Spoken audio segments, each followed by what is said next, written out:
Hi there, Callum Newman here, the Chief Editor of the Daily Reckoning here with another of our video updates. These are only going to be short. We're going to do them every 3 times a week roughly, just to keep you up to date on a few thoughts of what's been happening in the market.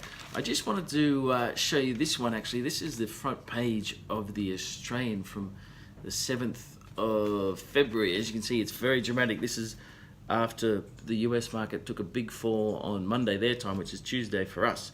So this is the Wednesday paper, so it's talking about the action the day before, and you can see all our day of reckoning, it says, and lots of red arrows, down 3.2% here in Australia. Overnight in the US it was down 4.6%, and there's the trader there holding his hand to his head.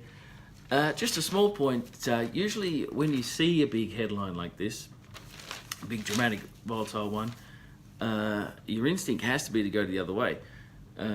You might be surprised. It doesn't necessarily mean you have to actually do anything, but the market on that day, the Australian market, actually finished up. It almost was a recent low too for the day before, the big down day. So reading that paper, you might have the impression that things were going to get a lot worse and your money was in a bad way and time to pull out of stocks. Not so fast. Don't take your cues off the mainstream, is what we always say here at the Daily Reckoning. And ever since, the market's basically going sideways. Certainly hasn't got back to where it was from the big fall. I think it'll get there sooner rather than later. But it's just another example of how you have to be careful of where you're taking your cues from. Often too, it can be the other way. You can see a very bullish report about a stock or a sector, only to see it collapse soon after or go way down. So just a small tip here.